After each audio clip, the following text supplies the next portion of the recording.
धामी सरकारी विकास योजनाओं को मंजूरी। सीएम धामी ने प्रदान की 20.79 करोड़ की वित्तीय स्वीकृति। सड़क आवास परियोजनाओं को बढ़ावा।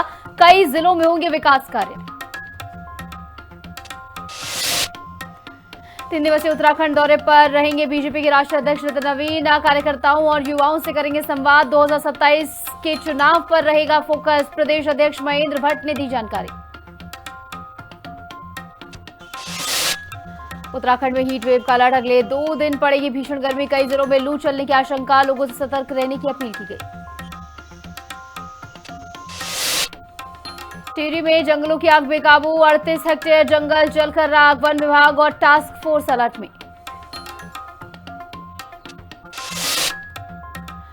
पार्सल विवाद में डिलीवरी बॉय पर जानलेवा हमला। आरोपी 24 घंटे में गिरफ्तार। घटना में इस्तेमाल धारदार हथियार भी बरामद।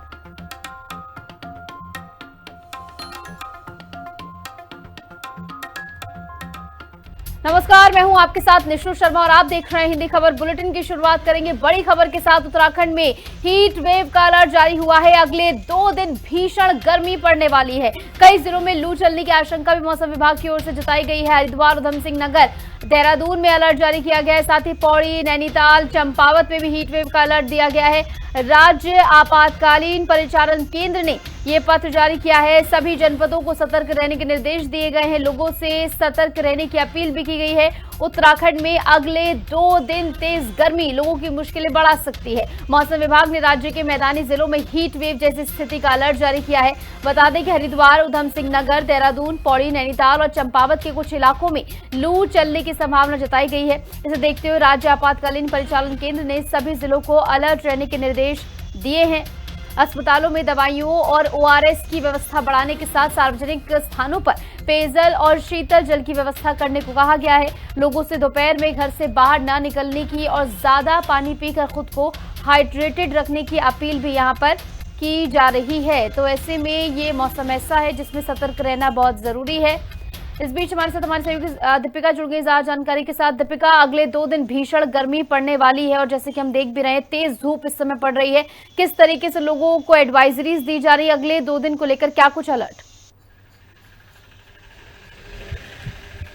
जी बिल्कुल, देखिए 2 दिन का हाई अलर्ट जारी किया गया है हीट वेव का और साथ ही लू चलने की पूरी संभावना जताई है। खासतौर पर अगर बात करें राजधानी देहरादून की और साथ ही मैदानी जिले जो हैं हरिद्वार, उधम सिंह नगर, वहां पर भी हीट वेव का अलर्ट जारी किया है और साथ ही चंपावत और 1-2 पहाड़ी क्षेत्र और ऐसे हैं जहां पर हीट वेव का अलर्ट जारी किया है। और आप देखेंगे अभी भी इतनी तेज धूप है और गर्म हवा चल रही है कि ऐसा लग रहा है जैसे आग जल रही है आसपास आपकी। इतनी गर्म हवा यहाँ चल रही है। तो कहीं ना कहीं जो मौसम विभाग ने अलर्ट जारी किया है लोगों को उसको गंभीरता से लेने की जरूरत है ताकि जो बीमारी से बच सके। क्योंकि आप देखेंगे अस्पतालों में ऐसे मरीज सामने आ रहे हैं जिनको चक्कर आ रहे हैं, जिनको घबराहट हो रही है, जिनको ऐसी प्रॉब्लम हो रही है कि गर्मी के कारण जो लू के कारण होती है। तो जो लगातार शासन प्रशासन अलर्ट जारी कर रहा है कि आप घरों में रहें, बाहर निकलने से बचें, तो इसको गंभीरता से लेने की जरूरत है। अभी आप देखेंगे देहरादून की अगर हम बात करें तो 42 डिग्री से ऊपर यहाँ का तापमान है। और अगर आप स्कूटी से जा रहे हैं, दोपहिया वाहन से जा रहे हैं, तो चलना दुभर यहाँ हो रखा है। क्योंकि जिस तरीके से पर्यटक यहाँ पहुंच रहे हैं, मसूरी, धनौल्टी, देहरादून से होकर गुजर रहे हैं, ऐसे में सड़कों में जाम इतना है कि आप इस गर्मी में ट्रैफिक में खड़ा होना मुश्किल साबित हो रहा है जो दोपहिया वाहन चालक हैं उनके लिए। तो ऐसे में कहीं ना कहीं साफ तौर पर डॉक्टर भी ये कह रहे हैं, शासन प्रशासन ये कह रहा है कि आप बाहर जाने से बचें और अगर जरूरी काम से बाहर जाते हैं तो ऐसे में जो पेय पदार्थ है, चाहे वो जूस हो, चाहे वो ओआरएस का घोल हो या फिर ग्लूकोज हो, उसका इस्तेमाल अधिक से अधिक करें। नारियल पानी पिए ताकि अपने आप को लू से और गंभीर बीमारी से बचा सके। बिल्कुल, और बीते दिन नौतपा की भी शुरुआत हो गई है तो आने वाले दिन और ज्यादा गर्मी पड़ती हुई नजर आएगी। ऐसे में अस्पतालों में क्या कुछ व्यवस्थाएं की गई? दीपिका, कोई भी हीट स्ट्रोक का मरीज अगर आता है तो उसके लिए क्या व्यवस्थाएं हैं? जी बिल्कुल, देखिए सीएम धामी ने कल तमाम जो जिलाधिकारी उनकी बैठक भी ली थी और जो स्वास्थ्य सचिव हैं उन्होंने भी जो है बैठक तमाम चिकित्सा अधिकारियों की ली है। डॉक्टर जो नर्स हैं उनकी बैठक ली है और उनको साफ तौर पर ये निर्देश दिए हैं कि प्रॉपर मात्रा में जो है ऑक्सीजन की जो कमी वहाँ है उसे पूरा किया जाए। पर्याप्त मात्रा में ओआरएस का जो दवाइयाँ मिलती है या हम कहेंगे जो पैकेट्स मिलते हैं वो हॉस्पिटल्स में हो ताकि लोगों को, खासतौर पर सरकारी हॉस्पिटल्स में हो, ताकि जो गरीब मरीज आते हैं जिनके पास पैसा नहीं है या इतना वो पैसा खर्च नहीं कर पाते हैं उनको जो है फ्री में ओआरएस मिल सके। और साथ ही ग्लूकोज की जो डब्बे हैं उनको भी पर्याप्त मात्रा में रखने के निर्देश दिए गए हैं।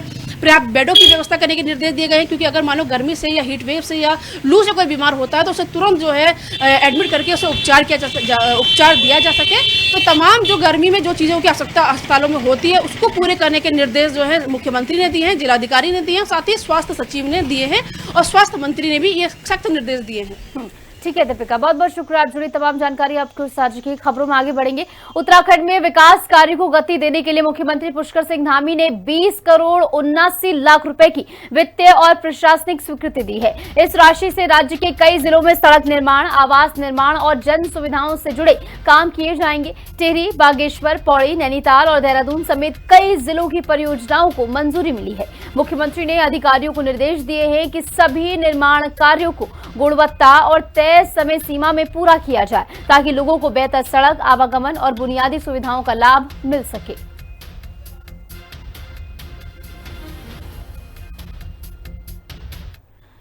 बीजेपी के राष्ट्रीय अध्यक्ष का उत्तराखंड दौरा रहने वाला है। बड़ी खबर आपको बता रहे हैं, 3 दिवसीय दौरे पर नितिन नवीन रहने वाले हैं। 28 मई को कोर कमेटी मंत्री परिषद की बैठक में शामिल होंगे। बैठक में नितिन नवीन अध्यक्षता करते हुए नजर आएंगे। 29 मई को यानी अगले दिन बूथ बैठक को संबोधित करेंगे नितिन नवीन। इसके बाद 30 मई को युवाओं से संवाद का पूरा कार्यक्रम है। तो 3 दिन 3 कार्यक्रमों में शामिल होंगे और तीनों ही दिन आगामी चुनावों के मद्देनजर मंथन का दौर देखने को मिलेगा। कार्यकर्ताओं और युवाओं से उनका संवाद करना यानी सीधे तौर पर जीत का मंत्र भी देते हुए नजर आएंगे। 2027 चुनाव पर फोकस रहने वाला है। बीजेपी प्रदेश अध्यक्ष महेंद्र भट्ट ने तमाम जानकारी साझा की है। बीजेपी के राष्ट्रीय अध्यक्ष नितिन नवीन जल्द ही उत्तराखंड के दौरे पर आ रहे हैं। प्रदेश अध्यक्ष महेंद्र भट्ट की ओर से बताया गया कि राष्ट्रीय अध्यक्ष बनने के बाद ये उनका पहला देवभूमि दौरा होगा, जिसे लेकर पार्टी कार्यकर्ताओं में खासा उत्साह है। दौरे के दौरान नितिन नवीन कई अहम बैठकों और कार्यक्रमों में हिस्सा लेंगे। 28 मई को कोर कमेटी और मंत्री परिषद की बैठक होगी, जबकि 29 मई को बूथ कार्यकर्ताओं को संबोधित करने के साथ एक कार्यकर्ता के घर जलपान भी करेंगे। 30 मई को युवाओं के साथ संवाद कार्यक्रम आयोजित होगा। बीजेपी ने इस दौरे को 2027 चुनाव की तैयारी से जोड़कर देखा है।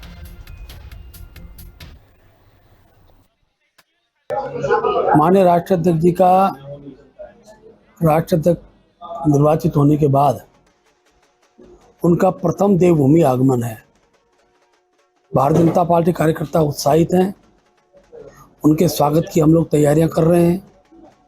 कल पदाधिकारी बैठक में उनके कार्यक्रम के स्वरूप को हमने अंतिम रूप दिया है। राष्ट्रीय अध्यक्ष जी 28 तारीख को आएंगे और उसी दिन कोर कमेटी की बैठक और मंत्रिपरिषद के जो माननीय हमारे सदस्य हैं उन सबका बैठना होगा। इसके साथ साथ अगले दिन 29 तारीख को जहाँ वो बूथ की बैठक को संबोधित करेंगे, वहीं एक बूथ के कार्यकर्ता के घर पर उनका जलपान है। बूथ के कार्यकर्ता के साथ भी समन्वय स्थापित करना इस बात का संकेत करता है कि भारतीय जनता पार्टी अपनी बूथ की इकाई को ही सबसे महत्वपूर्ण इकाई मानती है।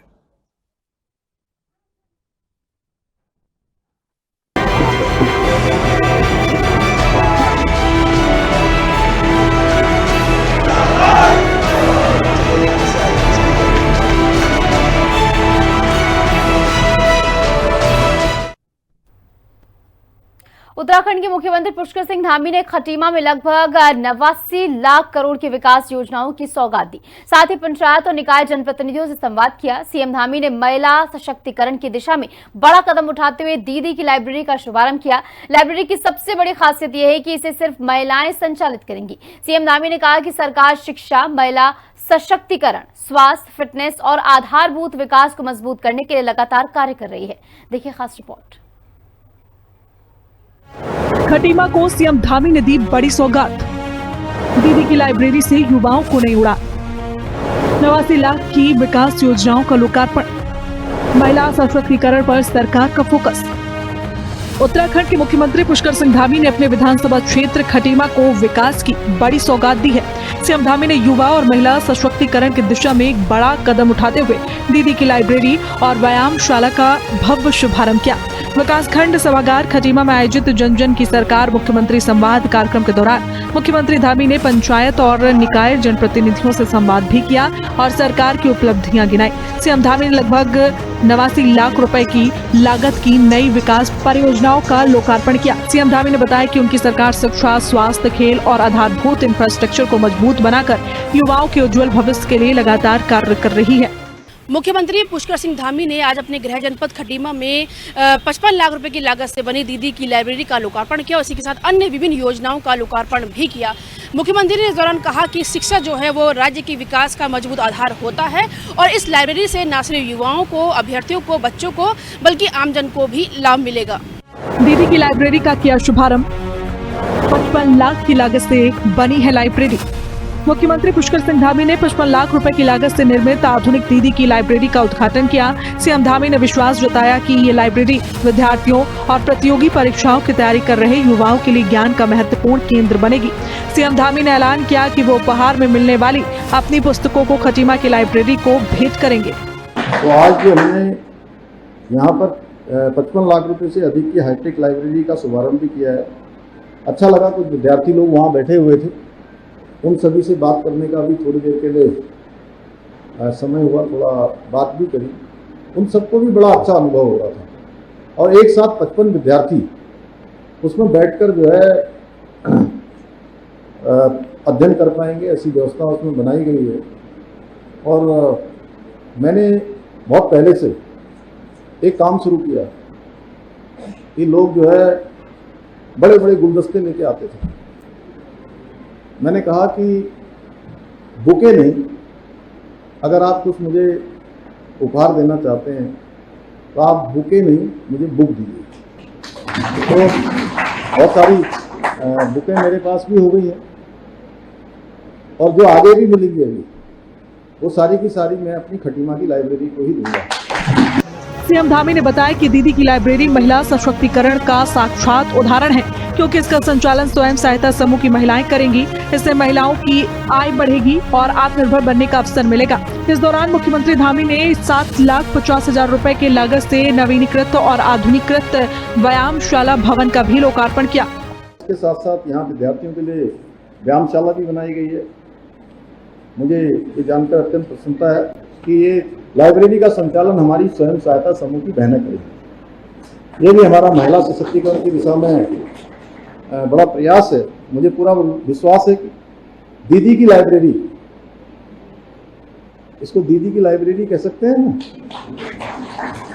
ये दीदी की लाइब्रेरी केवल इस क्षेत्र के हमारे विद्यार्थियों को अध्ययन का एक बेहतर वातावरण प्रदान करेंगी, बल्कि उनको अनेक परीक्षाएं, जो प्रतियोगी परीक्षाएं हैं, उनकी तैयारी करने में भी बहुत मदद करेंगी, बहुत उनको प्रेरणा देंगी। खटीमा में मुख्यमंत्री पुष्कर सिंह धामी ने 26,50,000 रुपए की लागत से विकासखंड सभागार के आधुनिकीकरण कार्यों का भी लोकार्पण किया। वहीं पंचायत और निकाय जनप्रतिनिधियों से संवाद करते हुए पीएम मोदी के विकसित भारत 2047 के संकल्प को भी दोहराया।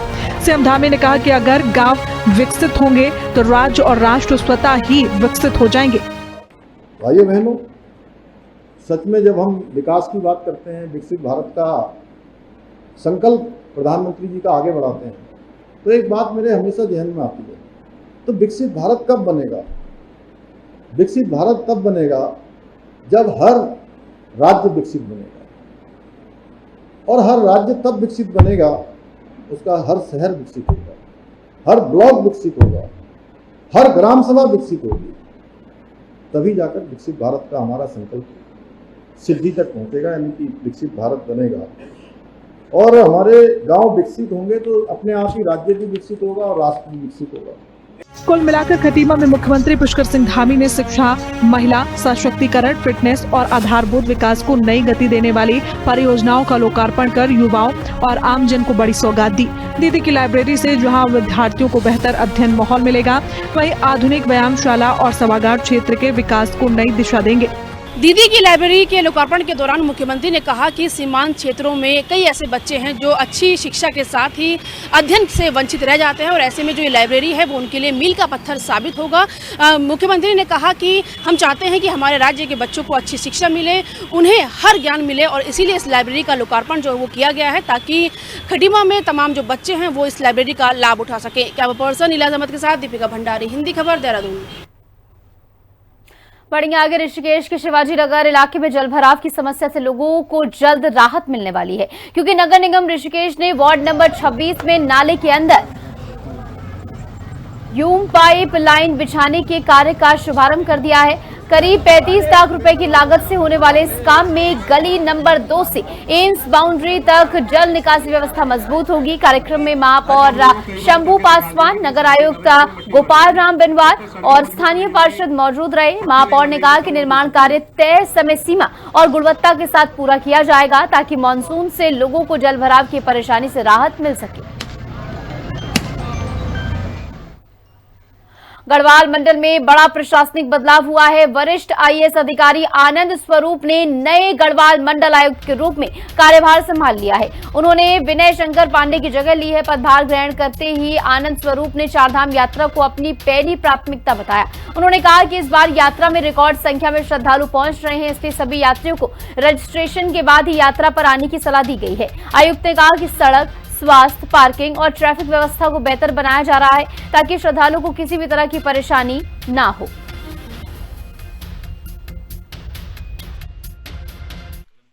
चार धाम यात्रा इस समय अपने जोरों पर है। वो चार धाम यात्रा को सुव्यवस्थित तरीके से चलाने के लिए और इसमें जो भी यात्रियों को कठिनाई कोई ना आने पाए उसकी हम लोग शुरू से जहाँ हमारे राज्य में इंटर करते हैं वहाँ से लेकर के वहाँ तक उनकी व्यवस्था सुव्यवस्थित तरीके से चलाने का प्रयास किया जाएगा। उत्तराखंड के टिहरी में जंगलों में लग रही आग अब प्रशासन के लिए बड़ी चुनौती बनती जा रही है। जिले में अब तक करीब 38 हेक्टेयर जंगल जलकर राख हो चुके हैं। बढ़ती गर्मी और सूखे हालात के बीच आग की घटनाएं लगातार बढ़ रही हैं। जिलाधिकारी नितिका खंडेलवाल ने बताया कि वन विभाग और टास्क फोर्स मिलकर आग पर काबू पाने की कोशिश में जुटे हैं। जंगलों में आग लगने से प्राकृतिक जल स्रोत भी सूखने लगे हैं, जिससे आने वाले दिनों में ग्रामीण इलाकों में पीने के पानी का संकट गहरा सकता है। टास्क फोर्स जो है अपने एसडीएम लेवल पे बना दी गई है। बिजली के लिए पानी के लिए जो हमारा मेन हम लोगों ने टैंकर्स की जो व्यवस्था थी उसके टेंडर्स जो संस्थान ने लगा दिए। जहाँ जहाँ हमें टैंकर्स की रिक्वायरमेंट होगी वहाँ हम भेजेंगे। साथ ही साथ फॉरेस्ट फायर डेफिनेटली हमारे लिए एक इशू बना हुआ है क्योंकि गर्मी बढ़ती जा रही है।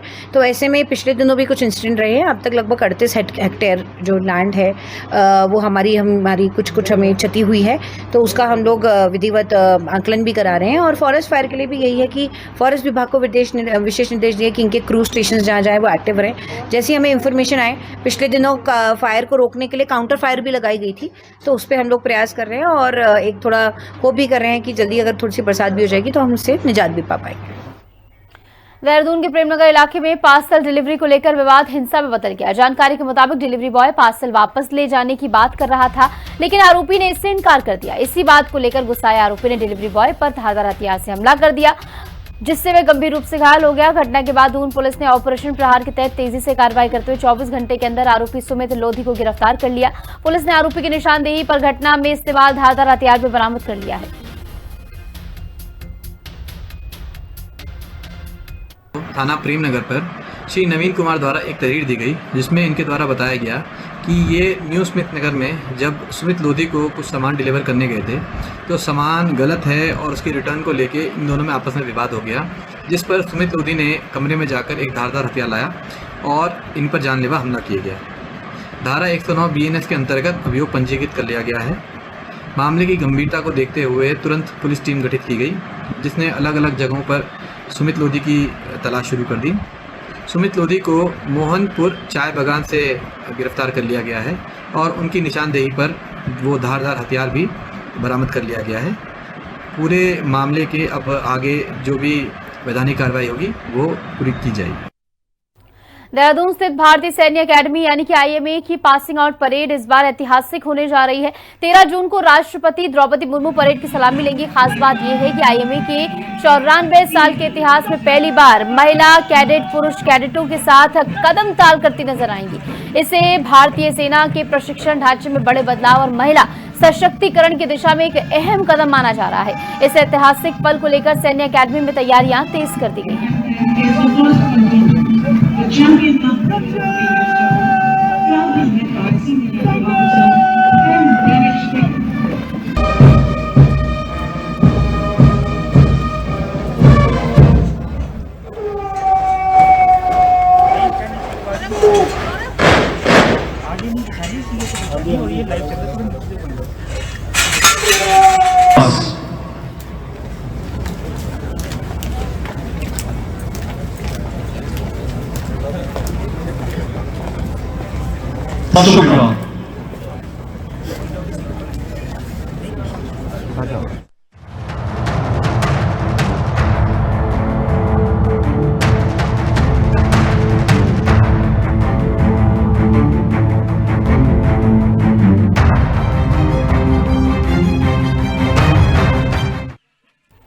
केदारनाथ यात्रा मार्ग पर घोड़े खच्चरों की लीद से फैलती गंदगी और श्रद्धालुओं को हो रही परेशानी को लेकर उत्तराखंड की राजनीति गर्मा गई है।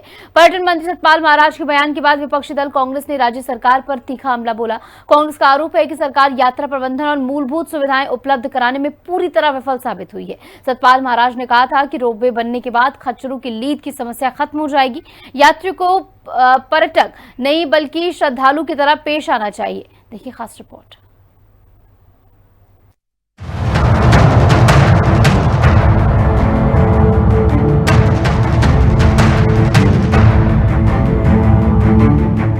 केदारनाथ धाम की यात्रा के दौरान बड़ी संख्या में श्रद्धालु पैदल मार्ग पर घोड़े खच्चरों का सहारा लेते हैं, लेकिन मार्ग पर जगह जगह खच्चरों की लीद और गंदगी से यात्रियों को भारी दिक्कतों का सामना करना पड़ रहा है। कई श्रद्धालुओं ने सोशल मीडिया और स्थानीय प्रशासन से शिकायत करते हुए सफाई व्यवस्था पर सवाल उठाए हैं। इस मुद्दे ने अब राजनीतिक रंग ले लिया है।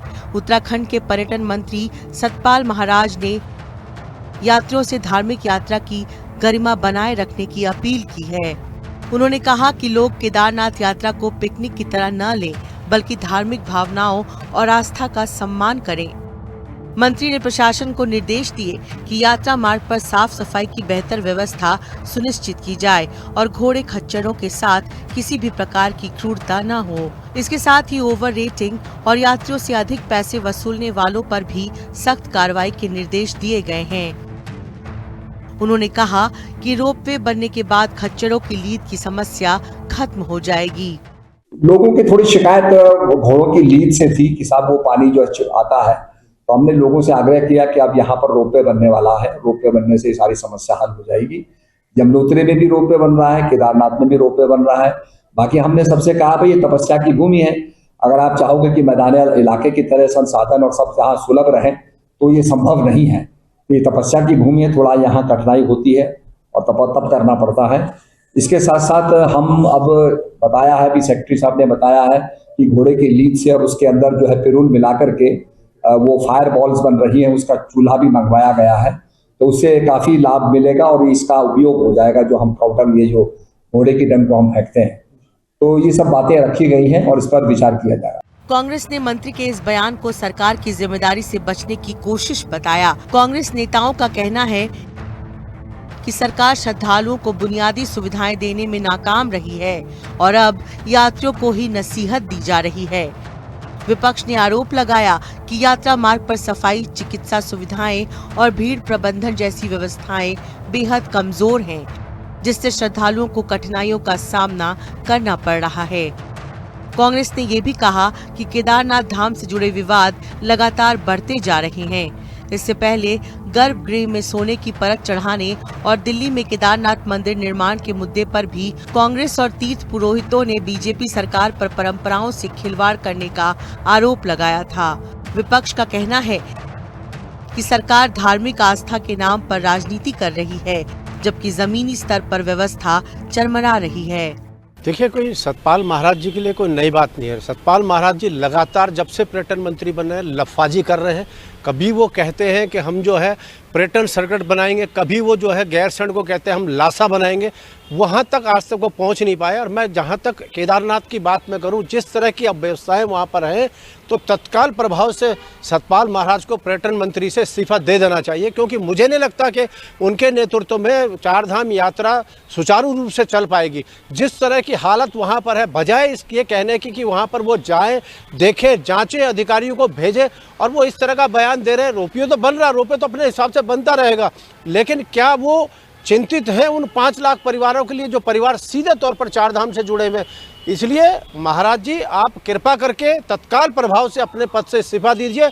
और शायद मुझे लगता है कोई नया अगर कोई मंत्री, पर्यटन मंत्री आएगा तो वो इस बारे में सूझबूझ का बयान देगा, इस तरह का बेतुका बयान नहीं देगा जिस तरह के बयान आप लगातार देते आ रहे हैं। इस विवाद ने केदारनाथ यात्रा प्रबंधन को लेकर सरकार और विपक्ष के बीच नई राजनीतिक बहस छेड़ दी है। देखना है कि कब रोपवे बनता है और कब खच्चरों के लीद की समस्या खत्म होती है। ये भी देखना होगा कि खच्चर मालिक बेरोजगार होते हैं या उन्हें कुछ और काम मिलता है। दीपिका भंडारी, देहरादून, हिंदी खबर। और इसी के साथ हमारे इस खास बुलेटिन में इतना ही। आप देख रहे हैं हिंदी खबर। नमस्कार।